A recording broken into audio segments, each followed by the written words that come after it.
Shabash, ni saa moja jioni saa za Afrika ya Mashariki, mtazamaji popote pale ulipo. Jumapili hii ya tarehe 16 mwezi Mei mwaka 2021, ikiwa ni siku ya 136 ulimwenguni mtazamaji, na ikiwa leo hii ni siku ya mtoto wa kiume ama mtoto mvulana ulimwenguni mtazamaji, tukiwa na taarifa hiyo kwa kindani zaidi katika mwale wetu wa Kirk, lakini nisije nikamwaga ngizi wala mtama kwa sana. Hivyo kwanza tupate vipasho.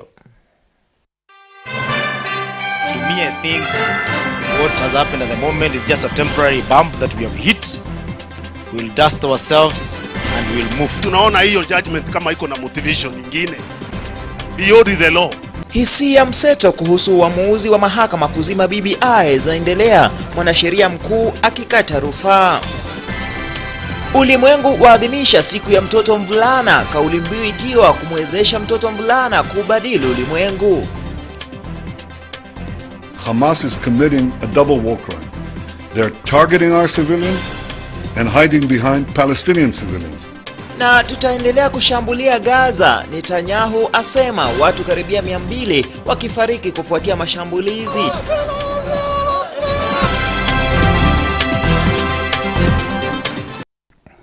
Sako kwa bako hadi tamati ya mwale huu wa Kirk, ukiwa ni mie Vincent. Kerosi lugha ishara anatupakilia mtoto wa kike Edith Kerosi. Mtazamaji, tuanze taarifa hizi. Ni taarifa hii kuhusiana na BBI, ambapo ni mwanasheria mkuu Paul Kiara ametoa ilani ya kukata rufaa dhidi ya uamuzi wa majaji wa mahakama ya juu waliosema kwamba mchakato wa BBI basi ni kinyume cha katiba na hivyo kuamrisha usitishwe kabisa.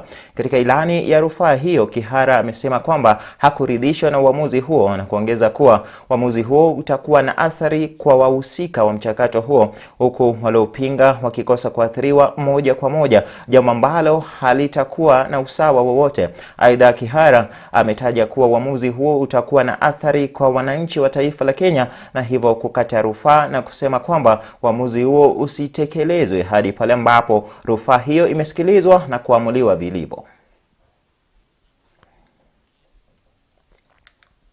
Tukisalia mtazamaji na uzi huo kuhusiana na uamuzi wa majaji watano wa mahakama ya juu kuhusiana na ripoti ya BBI, ni kwamba kinara wa ANC Musalia Mudavadi anataka mbinu mbadala kuangaziwa ili kutatua utata ulioko kuhusu mswada wa BBI baada ya majaji watano wa mahakama ya juu Alhamisi iliyopita kufutilia mbali mswada unaopendekeza katiba kufanywa mabadiliko. Haya yanajiri wakati ambapo viongozi wanaounga mkono mchakato huo wakikashifu na kushutumu vikali uamuzi uliotolewa na majaji hao watano. Chris Sambu anatupakulia taarifa hiyo kwa kina. Hamaki na ghadhabu iliyogubika kambi ya wale wanaunga mkono mchakato wa kufanyia katiba marekebisho ingali kwenye kilele.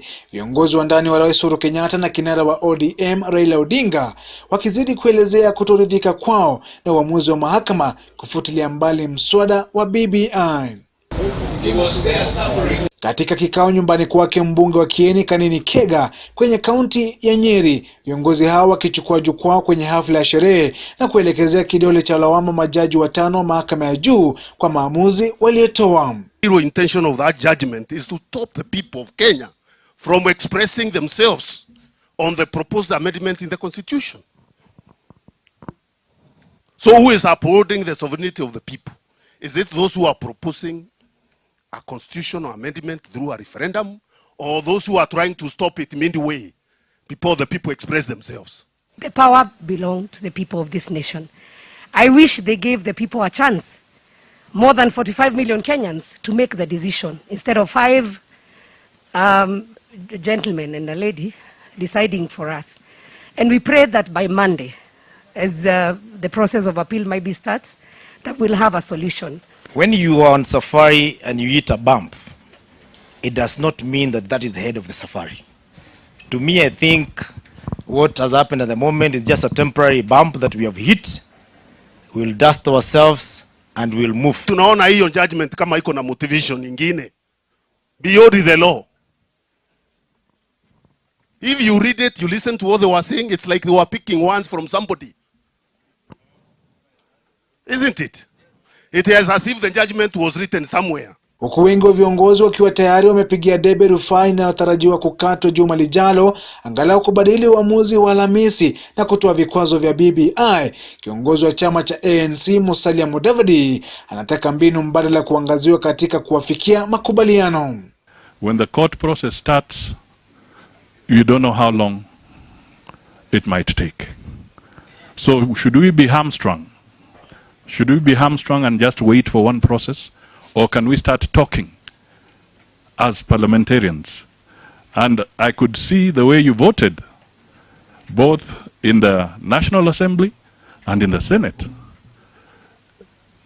You could also come to terms with some issues that you can fast track through a parliamentary initiative so that all is not lost.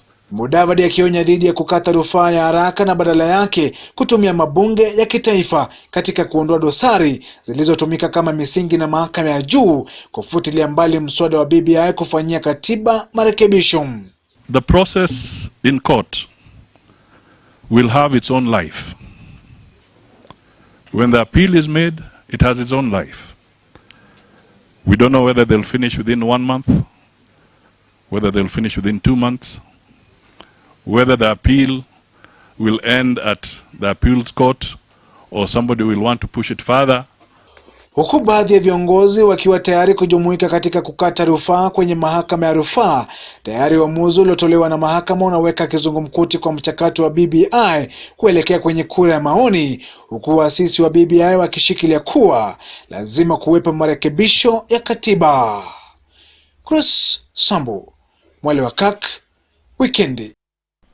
Wakati huo muungano mmoja wa wawakilishi wadi wa ukanda wa kati umejitokeza na kuelezea kutoridhishwa kwao na uamuzi wa mahakama ya juu kufutilia mbali mchakato wa BBI. Wawakilishi wadi hao wakiongozwa na kiongozi wa wengi katika bunge la kaunti ya Meru Victor Kirithe Mutuma wamesema kwamba uamuzi wa mahakama utawanyima wa Kenya kufurahia yale wanayoyasema ni mambo mengi yenye ubora yaliyopendekezwa kwenye ripoti hiyo, likiwemo swala la uwezekano wa kuongezeka kwa kiwango cha fedha za kaunti kutoka 15% hadi 35%. 1. County funds will remain at 15% of the national revenue instead of 35%. 2. 1450 wards in Kenya will never get a constitutional development fund, and governors will never develop some wards as it's the case today. Number 3. There will never be equitable distribution of county resources. Population parameter will never matter in resource sharing. Number 4, county assemblies will never be financially independent and therefore cannot oversight the county executives properly. Number 5, Senate will never robustly oversight the revenue allocated to or raised by the county governments and their expenditure. Number 6, county governments will never have a direct voice at the Commission on Revenue Allocation. Number 7, quite a number of wards in densely populated areas that are bigger in population than some constituencies will ever be overstretched by demands for public services. And finally, the legislative gridlock in flow of division of the revenue bill and enactment of county allocation of revenue acts will remain, and therefore paralyzed in running the county governments will remain a recurrent matter. In a nutshell, all we are saying is that the BBI process was all-inclusive. The judiciary participated in this process. The parliament, both national parliament and the Senate participated. All the 47 county assemblies participated, and therefore we read a lot of mischief in the recently given statement. Na mtazamaji, hayo ni wenye nguvu, manake sisi nyumba za udongo siku zote hatustahimili vishindo vya BBI, tuachie wenye uwezo. Tuangazie taarifa muhimu hapa kuhusiana na mtoto wa kiume, ambapo usawa wa kijinsia hauwezi afikiwa iwapo mtoto wa kiume atakosa kujumuishwa. Leo imekuwa ni siku ya mtoto wa kiume duniani, na kwa mara ya kwanza taifa la Kenya limesherehekea vilivyo. Katika hafla iliyofanyika eneo la South Sea hoteli ya Milele, mashirika mbalimbali yamekusanyika kujadili changamoto kuu za mtoto wa kiume pamoja na kutekelezwa kwa sheria za kumlinda mtoto huyo. Haya yanajiri wakati ambapo kwa muda sasa wanaharakati nchini wamepaza sauti zao wakitaka kuangaziwa kwa maslahi ya mtoto wa kiume. Kauli mbiu ya siku ya leo imekuwa ni kumwelekeza mtoto wa kiume kwenye njia bora ili kubadili ulimwengu. Hapo awali, Daniel Kirk, naibu mkurugenzi kwenye idara ya vijana nchini, alitaja kwamba mikakati kabambe imewekwa ili kumwezesha mtoto wa kiume basi kuafikia malengo hayo. Hebu tusikilize. The boy child has been undergoing a lot of challenges in Kenya. One, the boy is very prone to radicalization, is very prone to drugs abuse, is also very prone to even to some of the easy activities like border they want to engage in. The State Department for Youth Affairs has got very robust plans and policies to assist the boy child. Some of the activities, programs, and projects that is intended to assist the boy child includes capacity building for the boy child in terms of initiating businesses for self-employment, beginning from formation of groups, registration of business names, registration of companies, identifying opportunities, marketing, and generally the whole range of value chain in any activity or business that they want to engage in order to be self. Na mtazamaji, dakika 11 zimesanzuka baada ya saa 1 jioni. Taarifa ya mtoto wa kiume kuimarishwa na kuwezeshwa, anasema wenye boy child. Tunakwenda mapumziko mafupi, tutarejea kwenye awamu ya pili na taarifa kuhusiana na mashambulizi yanayozidi kule Gaza baina ya Wanaisraeli na Wanapalestina. Usiende mbali, tulia ulipo.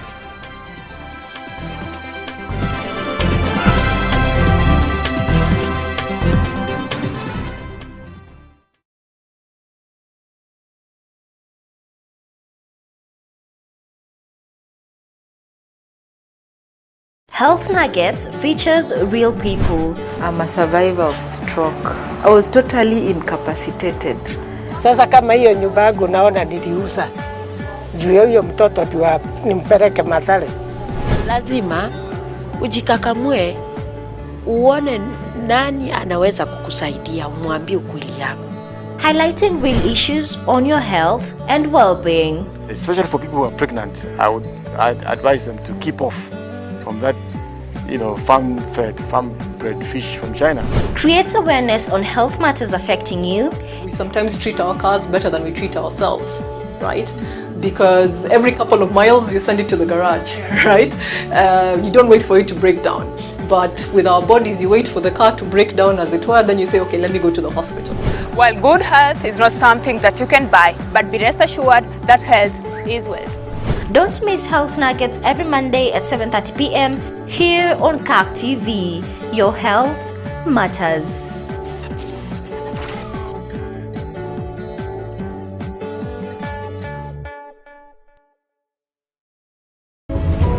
Next Monday on Rays of Hope. Children and young people are dying inside. They're sinking. They have hollows. How much time do you give to that child? The quality time. Yes. For how long have you been with the child? Over that week? Or do you know what has been happening with the child? Do you listen? But today our children are very much exposed. Out there, we are not there most of the time. So they might, what they are lacking, what they feel they are empty, they might go looking out there. Tune in to Kirk TV next Monday at 8 p.m. on Rays of Hope.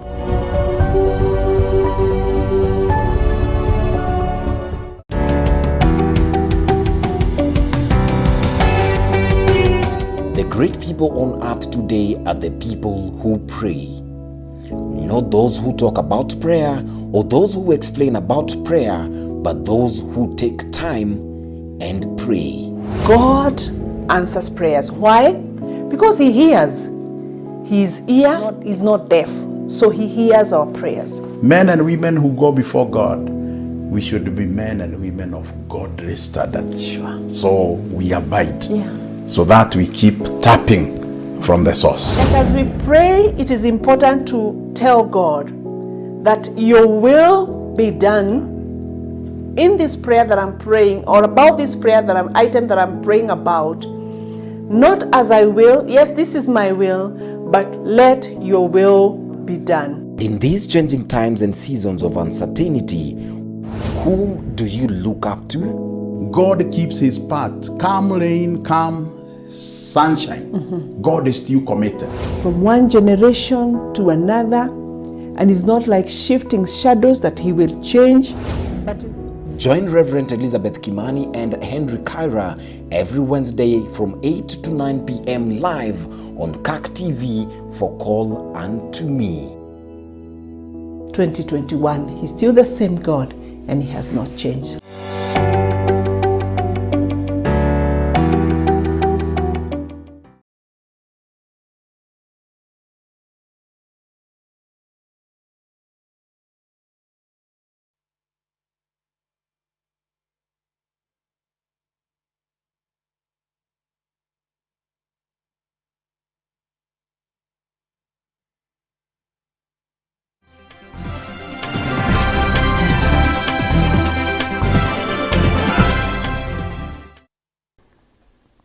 Shukrani jazila mtazamaji kwa kuzidi kuwa papa ndani ya Mwale wa Kirk. Karibu kwenye awamu hii ya pili.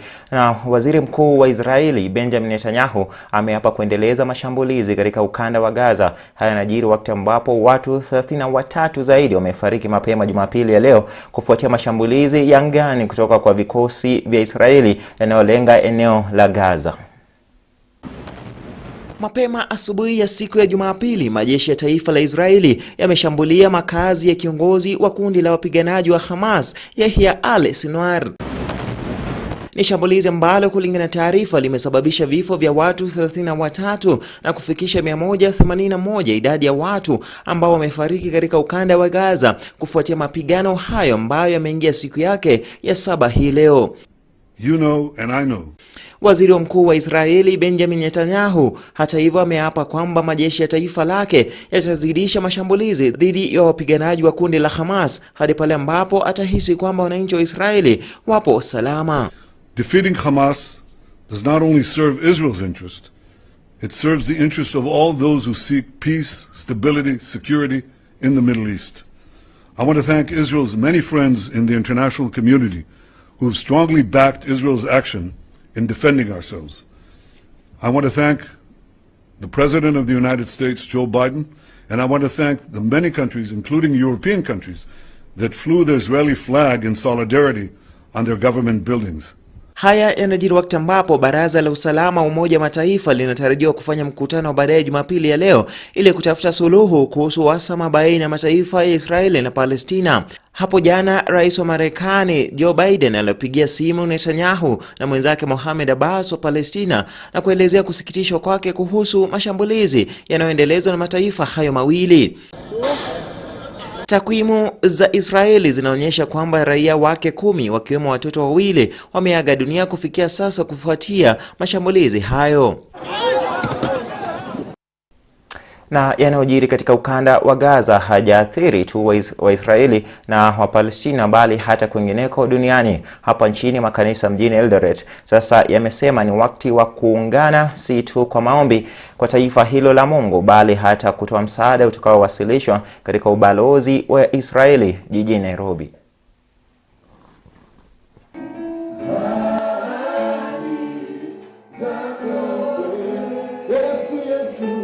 Handed over to the ambassador of the Israel in Nairobi. So all churches in Eldoret are offering today. They will be blessing the nation of Israel as we pray for Israel.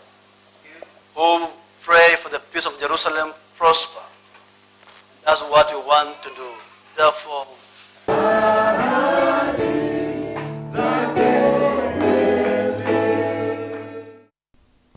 Tuachane na hayo, licha idadi ya juu ya mimba za mapema nchini, wazazi wanazidi kuhimizwa kurejesha wanafunzi waliojifungua shuleni ili kuona kwamba wameendelea na masomo yao. Faith Kaulu anaikamilisha taarifa hiyo.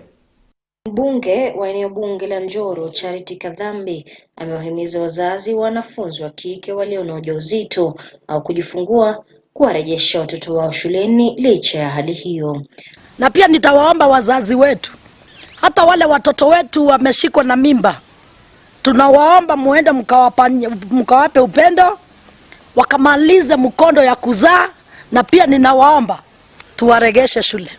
Akizungumza alipokutana na wanafunzi pamoja na wazazi waliokwenda kupokea ufadhili wa karo, pesa taslimu milioni 45 kutoka kwa serikali, Charity alisema kwamba uongozi wa eneo bunge la Njoro umewapa kipaumbele wanafunzi wa kike waliojifungua kwenye mchakato wa kutoa usaidizi wa fedha. Ushauri huu kwa wazazi wa Njoro unajiri wiki chache tu baada ya waziri wa elimu Professor George Magoha kutangaza kaunti nzima ya Nakuru ni miongoni mwa kaunti iliyo na idadi kubwa ya mimba za mapema miongoni mwa wasichana wadogo. Hii ni ikiwemo kaunti ya Nairobi, Kakamega na Pokot Magharibi. Lakini nasema ni mzuri nianze na ripoti ya Magoha ya kusema Nakuru County, ambao pia Njoro constituency iko namba 3 kwa watoto wale walioshika mimba. Simbona ilikuwa bad news, lakini si tunaweza pia jaribu tubandilishe. Mbunge huyo sasa ameshauri wazazi kutobagua watoto wao licha ya hali yote ile, huku akitaka kila mzazi kujukumika na kuelimisha wana wao kuhusiana na swala zima la mimba za mapema. Watoto wetu wa kisichana na vijana wetu boys, wote they are the same. Haya kijiri eneo la Njoro. Huko Kakamega, muungano wa walimu wa shule za upili zilizoko Kakamega umekutana ili kujadili masuala tata na muhimu yatakayoona kwamba matokeo ya jumla shuleni yameboreshwa.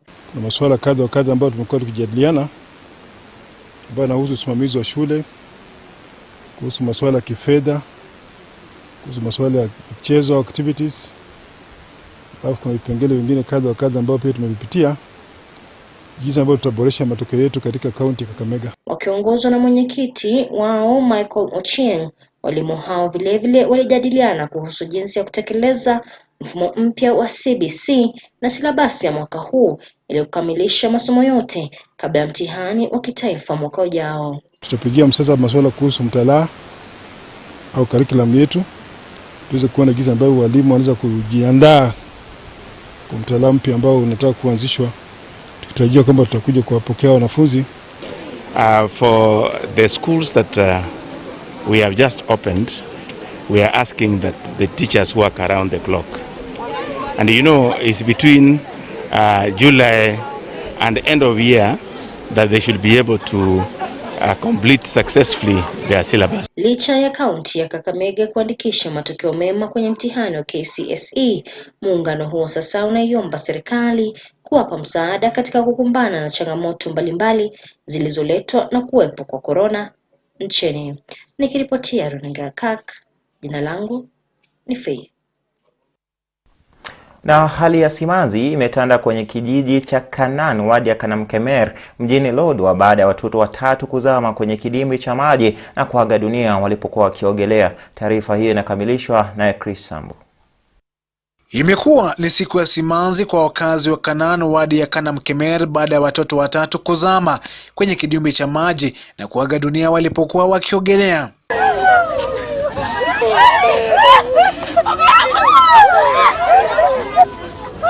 Kulingana na wakazi wa eneo hili, watoto hawa walikuwa wakilinda mifugo malishoni kabla ya kisa hiki kutokea. Tulikuwa wasichana watatu, tukiwa hapa tulikuwa tunapita, tukaona watoto wakitoa manguo. Tukaambia, mnataka kufanya nini kwa hii maji chafu? Mtoto mmoja akatujibu akasema, shida yako ni nini? Sisi tukasema, ingieni basi kama mnataka kuogelea. Tukawakataza wakakataa. Vile sisi tulitoka, vile tulirudi tukapata wameingia ndani. Kwa hivyo tu kwa sababu ya watoto wameona kwamba maybe maji ni kidogo, wakaingia kuogelea. na watoto hao wawili wakarudi kusimamia mbuzi wao, lakini wale wengine wakiogelea. Kwa hivyo walikuwa watoto ni watatu ambao waliingia ndani ya maji.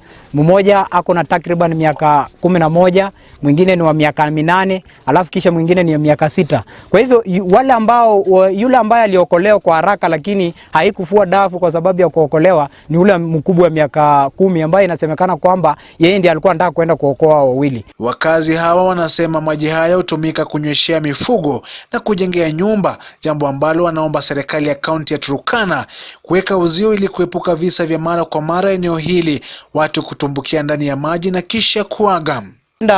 Kwa sahi kuna ongoing process ya Machinese wanaunda hii barabara. Tukipenda kuliko wamwage mchanga hiyo ambayo wanamwaga kiolela, walete tu watusibie kidimbwi hiki, ama tungependa kuomba serikali yetu ya kaunti ya Turkana wakuje wasingire kidimbwi hiki ili ionyeshe kwamba hapa ni hatari, kwa sababu watoto hawa ambao wamekufa ni innocent, hawajajua kwamba maybe hapo kuna kidimbwi. Kwa hivyo ningependa tu kusema kwamba tusibiwe hiki kidimbwi ama watafute njia nyingine ya kukisingira, kwa sababu pia hata hao hii community wanategemea mbuzi wao kunyia maji hapa. OCPD wa Turkana ya Kati David Mburuku amethibitisha kisa hiki, huku miili ya watoto hao watatu ikipelekwa katika chumba cha kuhifadhi wafu cha Lodwar.